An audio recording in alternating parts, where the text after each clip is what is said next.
On today's episode of the podcast, we look ahead to the London Wine Fair with head of the fair, Hannah Tovey. She talks communicating with a consumer versus trade audience. We take a virtual tour of the London Wine Fair. She gives some tips and strategies for increasing footfall on the trading floor. And we get specific about what's different at this year's fair. Enjoy. So my wine story or background would be that I studied French at university. I spent my year abroad in Bordeaux, where I began to grow a bit of a love of wine around 18, 19 years old. My family have always been very interested in wine, with some of my extended family working for importers and merchants. So it's a language and a world I've grown up around. When I returned to the UK, I was looking for a bilingual position to keep up my French, and Decanter magazine were looking for a bilingual assistant to assist the commercial team, and I got that role and worked alongside Sarah Kemp, who was the publisher there for many years, and established that I would like to continue to work in wine media and wine events, and very much respected that Sarah was working in what was then quite a male-orientated industry still, and felt like one day I'd like to have my own wine magazine or drinks magazine. I took on a few other jobs in between, but in around 2008 I launched Imbibe magazine and Imbibe exhibition and website, which was covering wine, spirits and all drinks in terms of monthly magazine and an annual exhibition and website. And I worked there for many years, probably nearly a decade. I then had my children and needed to scale things down a little bit. So I was the managing director of the Wine Gang, which turned out to not be that much smaller scale. But I could work from home and I could build my own schedule, if you like, of hours that I worked. I did that for about 3 or 4 years, working on their exhibitions and their subscription website. And then I was approached by the Hemming Group. At the time, the former director was leaving, and they approached me to run the London Wine Fair. So it's been about 20 years that I've always worked in and around wine publishing and wine exhibitions. It does always surprise me how, in a relatively short amount of time, you can actually cover a lot of detail. So you've given us a sort of a fairly high level view there of your progression through the industry. One of the things that I've picked out there is that you've been working in exhibitions and publications that face both the consumer and the trade. Me, coming from originally a consumer background, now working in the trade, I have my view on how those might differ, and some of the things I hear are sort of quite interesting. I just really ask you to sort of reflect really on again those different publications, those different fairs, and what were the sort of different mindsets, I guess, that you were taking when you were thinking for a trade versus a consumer audience? Yeah, it is interesting, and I've very much enjoyed both. When I initially started out on Decanter, for some reason, I decided that I probably would always want to work on consumer-facing products, but I think that was a fairly arbitrary decision, having never worked on a trade title. After Decanter, I actually went travelling for a year to do the old sort of year abroad gap year idea, and I came back and was approached by what was then Wine magazine, and I leapt on that because I thought it was another opportunity to work in consumer. And during that period, actually the product was purchased by William Reed and transformed into a trade magazine, which I think was quite a happy accident for me, because rather than by choice, it was something that happened outside of my control. I wasn't unhappy about it, but I certainly then had a new experience that I may not have had otherwise. And I began to realise that there was this whole other world out there of being more deeply engaged in the trade, and how that impacts what people are drinking at consumer level in a more grassroots way, if you like. So I suddenly realised that actually at times it's more fascinating to work more deeply within the trade. You're often more ahead of the curve in terms of what's going to happen in terms of trends or impacts from external forces. You are engaged with group of contemporaries who are equally passionate and deeply involved in the trade that they work in. You are dealing with more stratus of jobs than you realise or you might have realised that there are within the trade. So from sommeliers through to importers, from supermarket buyers, it's an entire universe of its own, and I find it very exciting. So it is a very different mindset. You have to think, you do have to think differently, and you do have to sort of remind yourself quite strictly who your audience is to ensure you get it right. But I think there's value in both, and there's excitement in both. But consumer, by contrast, is exciting by its very scale. There are billions of consumers out there that you can impact with what you do, and that scale is exciting and dramatic at times. But you're less at the grassroots of things. You're more in a response world. So I think there's merit to both, and I'm happy dabbling in either or working in either. Again, through that same process, I guess I've seen many presentations and read many things about this is how you reach the consumer, kind of the playbook of this is who you target in the industry, and this is kind of you go for the sommeliers first, or you go for the kind of high profile people in the industry, the influencers, and then that will sort of trickle down to the consumer. And I'm just wondering if there's no need to sort of name any names, but I'm just wondering if you could maybe reflect on any examples, just to sort of flesh that out, in terms of how have you seen those new trends or new products reaching the end consumer kind of via the trade, and whether there are any sort of changes over time in that. I think I've definitely had the benefit of being able to almost watch the life cycle of a brand or a product. It's probably easier to witness in the form of a spirit sometimes, because it's a single brand, a single entity, that rather than, say, a generic body representing a region. There are certainly parallels, but it was perhaps easier to witness something like the life cycle of a brand within my time at Imbibe, because it was trade focused and I was there for 8 years, so it might be something that I had more time to do. But there was certainly a route. There were ways that people will take something from a seed of an idea and bring it to a consumer awareness and a scale, and that would be, to begin with, as you mentioned, working with influencers.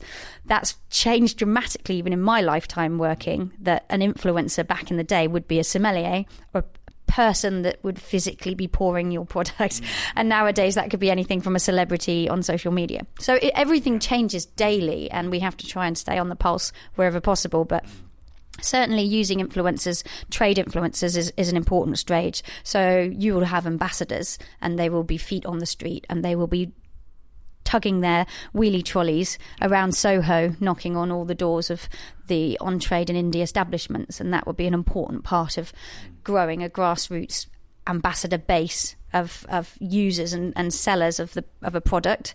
You will have, obviously using media and exhibitions like our own. If it's trade media and trade exhibitions, that's a great place to start, because we have about 14,000 plus visitors coming along to London Wine Fair. They're all professional, so each one of them has the reach of their entire sphere, which, be it in a restaurant or be it in a supermarket, one interaction at a trade exhibition can be the value of 200 at a consumer.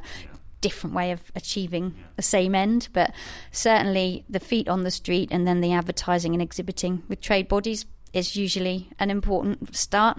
And then, well, these days it's also about building a community on social media and having those regular touch points, uploading content daily wherever possible. And I think the idea becomes more and more possible of building a community quickly than it ever was in my day. We used to, in my original days, we'd be talking about a monthly magazine opportunity to talk to people, then website, of course. But how do you keep bringing people back onto your website? Whereas social media reaches out and pulls people in. So there's that beautiful opportunity now to build a community very quickly, rapidly, use influencers who already have a huge audience to do that. I mean, it's probably teaching everybody to suck eggs, but it's just such a different world now, and you need to stay on that pulse to be able to compete. It's also about building data, and if you don't have great data yourself, you need to engage in opportunities that help you grow that data.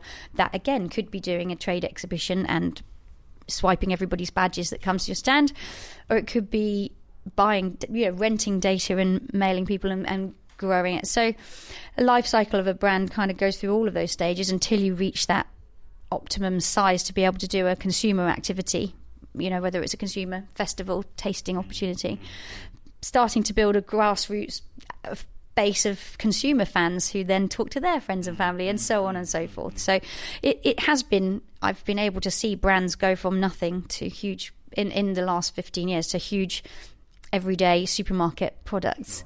I remember when Fever Tree launched, and Charles Rolls himself walked into our offices with a wheelie case and a couple of bottles of this new tonic, and it was tiny scale. And that's all in the last, I guess, 15 years, less maybe. And to see it now as it is makes you, and they went through a pattern of, I would think, all of those things I just described to achieve being where they are now. Just have had a really lovely opportunity in the past to run a consumer campaign alongside a trade campaign for a brand. It's actually Beefeater Gin, and was really exciting to compare. Sometimes the trade, we have to acknowledge that we can be a little bit navel-gazing and making assumptions about what consumers will feel about a product, because we feel like that about it, and we're not always right. So with this particular campaign with Pernod Ricard, we ran a consumer challenge whereby we asked 10 bartenders to create a cocktail. We sent hundreds and hundreds of consumers around their bars with a sort of passport to be stamped, if you like, each one, and an opportunity to rate these cocktails.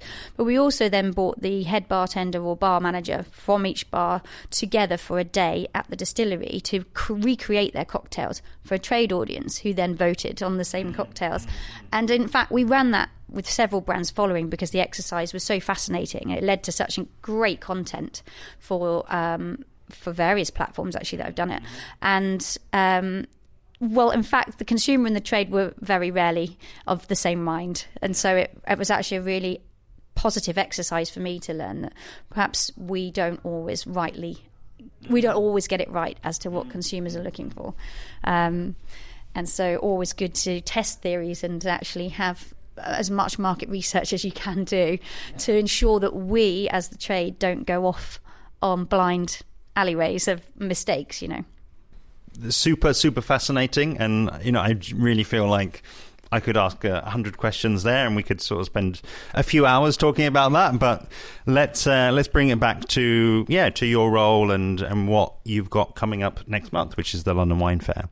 So I feel like in your introduction, you pretty much brought us up to when you first took over your current role. Do a bit of a deep dive again, bring us right up to date. What changes have happened in the past few years since you've been in role? Yeah, I guess for me it was one of the most exciting opportunities I've been offered. If you work in wine publishing or in events, this is the biggie. It's the biggest drinks trade exhibition in the UK. So I was thrilled. I was also mindful of the fact that it had been struggling, as many of these large exhibitions and websites and magazines are. It's a difficult climate, has been since 2008. But nothing is impossible. It's about trying to make something relevant, bring it up to date, assess which bits work, which bits don't, a sort of big sanity check, if you like, on the whole project. And that's one of the most exciting things you can do, really, or be offered to do. So I came on board just following the 2017 fair. And actually was given the opportunity by the Hemming Group, who have always owned the London Wine Fair in its 39th year now, to hire my own team and to start from scratch, to enable a sense of kind of startup. Even though there's a great heritage there, we wanted to get that energy behind it, and we wanted to have no resistance to change. And by hiring a new team, that seemed to deliver a sense of ownership in the project as well from all of the people. So I took on board a new marketing manager as well, and that was a new thing for London Wine Fair, to have its own dedicated marketing manager, rather than a marketing manager who worked across all of the Hemming products, so that I could get someone who was an expert in the drinks field. I think that's really important. It is quite a unique perhaps even peculiar industry in some ways. I love it, but I also appreciate that we're a bunch of characters to an extent, and most people go into the industry for love rather than to make a fortune, or what do they say, fastest way to lose a fortune, generally speaking. So I was really lucky to be able to bring on board Paul Young, who I'd worked with many years back on Imbibe. And I knew him to be very, very proficient with data. And I feel like it may not be a very sexy thing to talk about, but as an exhibition organizer, that is your shop, if you like. If your data's not right, your show won't be right. You cannot deliver an audience that would be perceived as valuable to exhibitors. And while the visitorship hadn't been in decline to London Wine Fair, neither had it been in growth.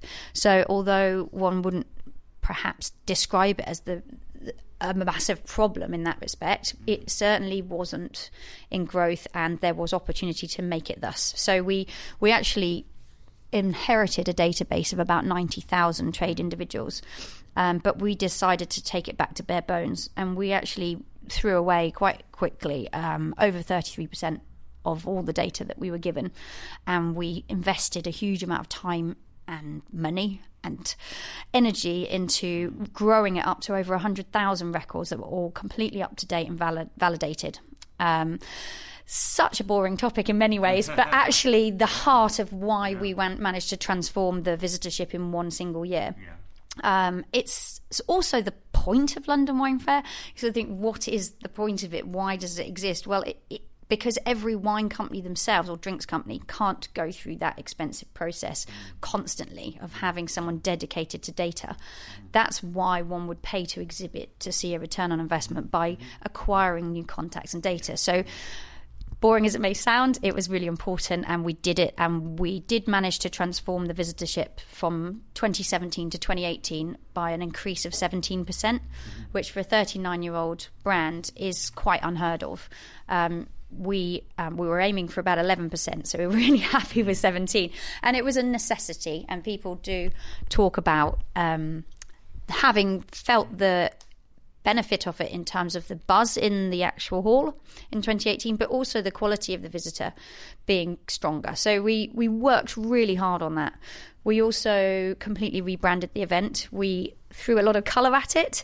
We gave it a much more modern, colourful face that sort of tried to show that we were back in business, that we were investing in it, that we were behind it as an entity. And then we changed the way that we talk to all the people on our database. So we thought a lot about timing and converting from pre-reg to attendance, and we changed how often we spoke, when we spoke or delivered content, and it all seems to have combined to produce this bigger and better visitorship. We also injected a lot of new content into the fair. We looked at what worked, what didn't. We thought that the Esoterica section, which is up on our gallery, which is there for specialist importers, was really strong and something that should be celebrated. So we actually grew that by about 20%. To keep that content live and exciting up there. We also find that because it's up on the gallery, it ensures a nice footfall through the fair to get to it.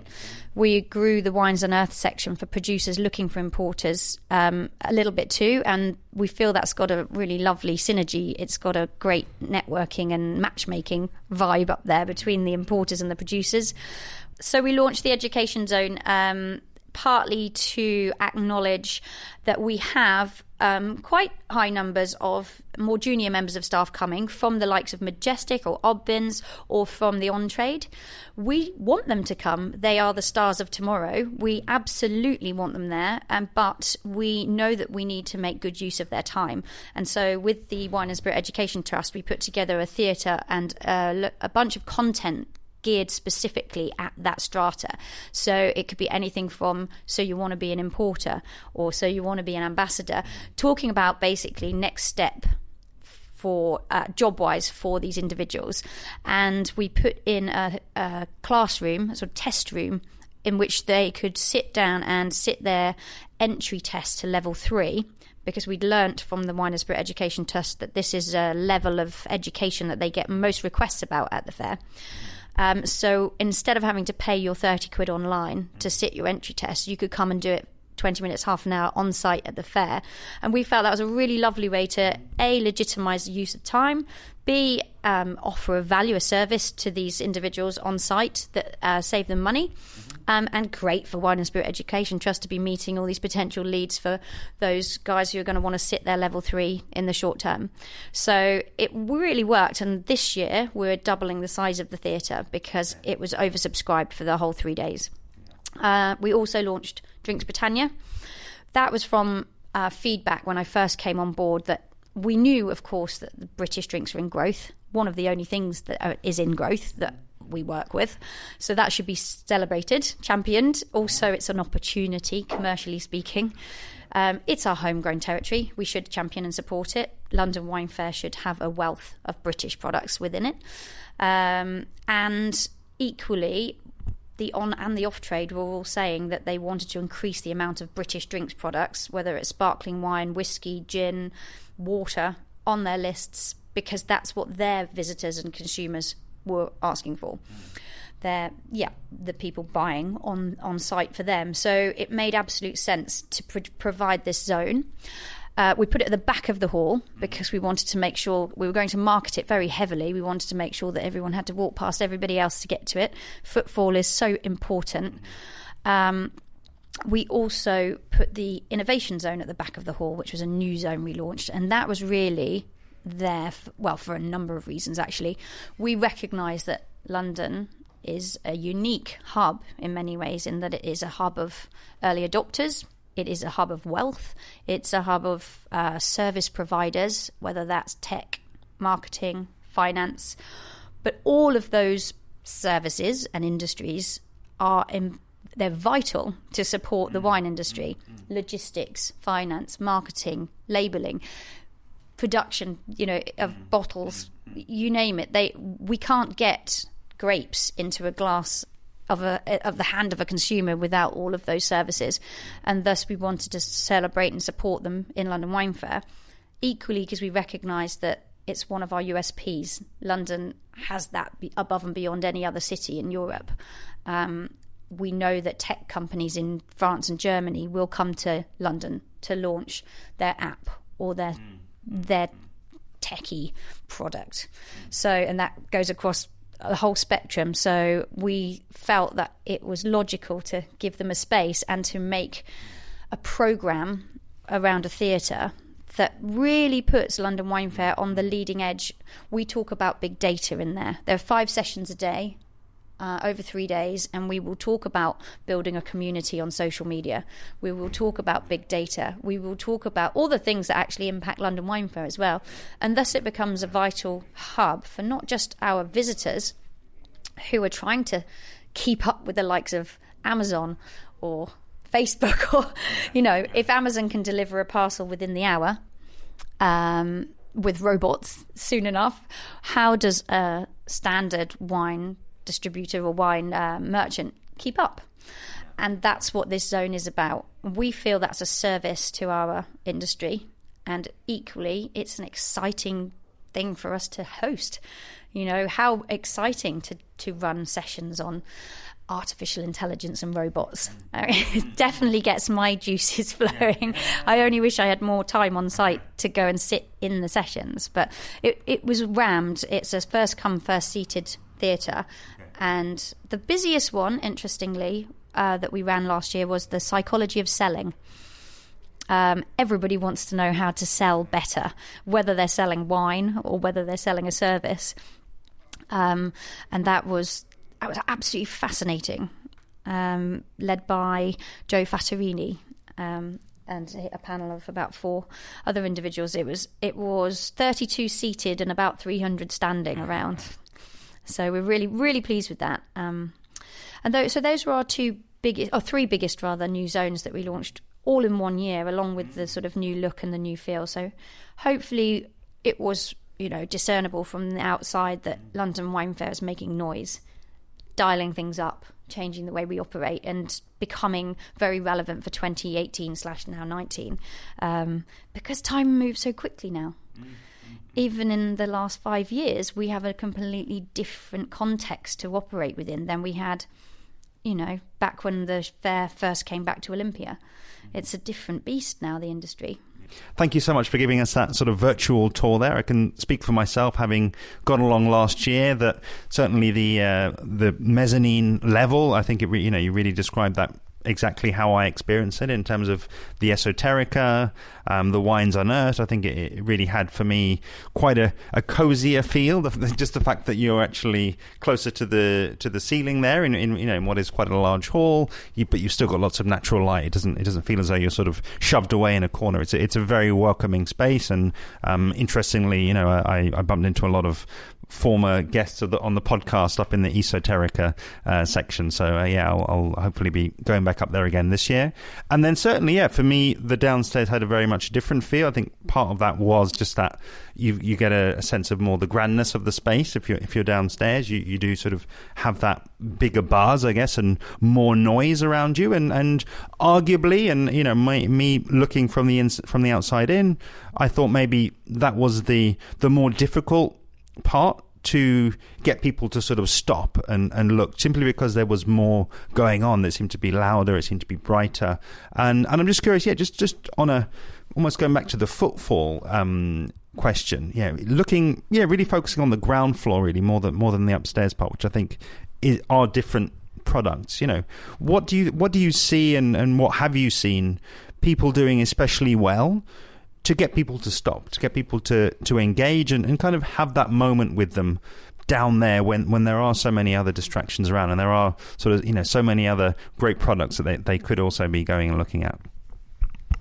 It's a really good question, and it's the question that probably keeps an event organizer up the most at night in terms of finding a very fine balance between creating ultimately really exciting content that will get someone on a train down from Glasgow or on a bus from Birmingham, however they may reach the show. We need to create content that will achieve that, but not take them off the floor for so long that they don't visit our exhibitors, who are of course the bread and butter of London Wine Fair. So it's always a fine balance of ensuring that your numbers of visitors match the amount of content you provide to a degree that leaves a good number of people queuing to see our exhibitors on the floor. We do things specifically to engage people with our stands on the floor, or to assist with that. Some exhibitors, just for their own knowledge and experience, are incredibly good at making the right noise and becoming engaging in themselves and driving people to their stands. And we offer quite a lot of different what we call user experience material to help them with that. So we create a newspaper for each day of the fair, and the newspaper content relates to the specific day that you're there, and it will be very much about flagging up what our exhibitors are doing on stand. So we pester them, I think is the right word to choose. We pester our exhibitors for many, many months or weeks in advance, asking them to provide us with information of what they're doing for standout on their stand, whether it's opening a mini vertical tasting with back vintages of something exciting, or providing some canapes to do for instance, Spanish wine and food tasting for an hour with a wine celebrity on stand. So the newspaper is very much there to support all that activity. Equally, the app is there. Again, it can be searched in any number of means, but we choose to use it to flag up exhibitor activity as much as anything. And then we create activities that drive people through the ground floor. This year's is just in formation at the moment, but we've decided to call it the Extreme Tasting Challenge. And actually, we've asked our friends at the Wine Gang to help us curate some very exciting, geeky questions. We're going to have an incredible array of prizes. There'll be a large cash prize, but there'll also be some amazing wines put forward and tickets to various Wine Gang tastings, funnily enough. So we're creating this huge batch of prizes that will be incredibly compelling, especially when you consider there would only be 8 questions, but the questions are each need to be addressed on the stands where the wines will be tasted. So we are asking our exhibitors to give us an exciting, geeky wine, or exciting in some way, whether it's via its production technique or age, or unusual grape combination, whatever it may be. We want something from them, and our extreme tasting challenge participants must make their way around all points of the challenge, and taste and question. And some of them will be longer-winded answers, some of them will be a yes or a no, but it will very much help our exhibitors engage with our visitors, rather than, like I say, pulling them off the floor too much. So yeah, sitting here as we are, you're approximately 5 weeks out from the fair, and I'm sure that you've got lots that you can be doing and you need to be focusing on. So last question from me is just really to look ahead. I guess just highlight anything else that you haven't had the chance to talk about, and look ahead to the fair that's just there on the horizon. Sure. There is a fairly big change this year that seems to have captured the attention of the press quite frequently, in that we are now charging certain visitors to attend London Wine Fair. London Wine Fair remains a professional/trade event. That hasn't changed. And we, for the large majority of our visitors, the application process for a badge will not change. We're still welcoming all of the on-trade, all of the off-trade, MWs, MSs and verified press free of charge as our guests into the event, and all buyers. But those visitors that may be perceived to be coming to the fair in a selling capacity as opposed to a buying capacity or an influencer position would be requested to pay for a badge. And that is happening for a number of reasons. Firstly, we need it to happen to ensure that the fair is sustainable. Olympia is very beautiful, but it certainly has a matching price tag.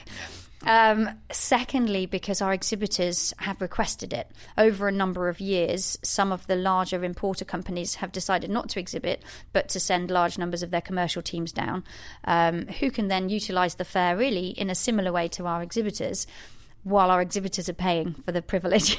So I guess a lot of people would understand that that's not cricket, if we want to be very British and very wine trade about it. It isn't fair or right that some companies carry others. So we feel it's more equitable to charge commercial attendees to attend. It helps to make the fair more sustainable, and it helps to make it more fair. So we think it's rational, and we've given a lot of thought into it, and we've also produced quite a sophisticated back end to our registration website to verify what type of badge somebody should have. So there are lots of different criteria that will drive you to the right point, whether that's buying a ticket or coming. But I think it's really important to stress that everybody is still very welcome. They just need to have the right badge. If you are the wine or drinks trade, you are very, very welcome at London Wine Fair, and we do hope that you continue to come. And that is some of the news for 2019. We're also really excited to welcome back Enotri & Co. That's been fantastic news. They're coming along to actually run their own theatre in the Grand Hall on the ground floor. They are going to be running a programme of 5 masterclasses a day using a lot of their very premium producers. So it makes for very, very exciting, sticky content for us. And we know that our other large importer exhibitors are delighted for this news. I think everybody sees it as a positive, that the more comprehensive our range of importer exhibitors is, the better for everybody, because premium buyers want to come down and taste a range of products that is as comprehensive as possible. So it's to everybody's benefit, and we're very thrilled that they've chosen to take this route of providing masterclass content. And we're looking forward to tasting a bit of Henschke and Dr. Lucen and other fabulous brands. And equally, we're there to support all of our other exhibitors. So we've now created a new zone within our exhibitor hub that enables them to actually PR what they're doing more efficiently, so we can sing all of their stories for them. We've got some really amazing content on the Louis Latour stand. They're also doing some masterclasses. The IWSC, their 50-year anniversary, they'll be doing a 50-year-old tasting. The Night Timber bus is rolling back into town, and they always have a fabulous schedule of content on the bus, inviting down top-end buyers to sample whatever cuvées they're launching and so on. So there's just a wealth of exciting things happening, and we feel like we're going to have another exciting year as we now bowl towards our 40th anniversary, which will be 2020. So we'll be dialing up the noise again for the following year as well. Thank you so much, Hannah. It was a pleasure meeting you. I really enjoyed your update on the evolution of the London Wine Fair. And if you are thinking of going, do please log on to the website, which is londonwinefair.com. This year's London Wine Fair takes place between the 20th and the 22nd of May at London Olympia. Do also check them out on social media. All the links are below. And of course, I'd love to have you following along with me. I'm at Interpreting Wine on Instagram and Facebook, at Wine Podcast on Twitter, and email hello@interpretingwine.com. See you next time.